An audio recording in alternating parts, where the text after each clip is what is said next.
الحمد لله. اسمك ايه؟ حامد اسلام. فاكر يوم الثانويه العامه جبت كام في المية؟ الحمد لله بفضل الله جبت 97%. ما شاء الله. طب دخلت كليه ايه؟ هندسه الزقازيق.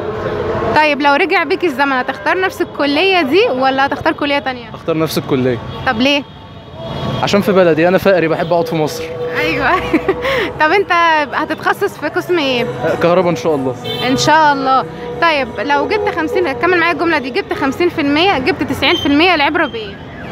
يعني هي العبره بان انا اللي دي ربنا نصيحه عامه للناس. ماشي، العبره باللي ربنا مقدره ليا الاول، وثانيا باللي انا هشتغل على نفسي، لان هو المجموع والثانويه العامه والحاجات دي كلها مع الحياه ما عادتش متوقفه عليها.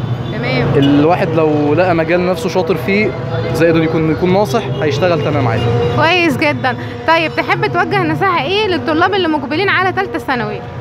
اهم حاجه دروس في كل المواد لا. طب امال يعملوا ايه؟ يتجهوا للاونلاين. الاونلاين يعني شايف انه بيجيب نتيجه افضل؟ الاونلاين بيجيب نتيجه افضل وبيوفر وقت كتير جدا يضيع في حاجات تانية قوي. يعني كنت بتاخد دروسك اونلاين ولا دي نصيحه جايه من التجربه بتاعتك؟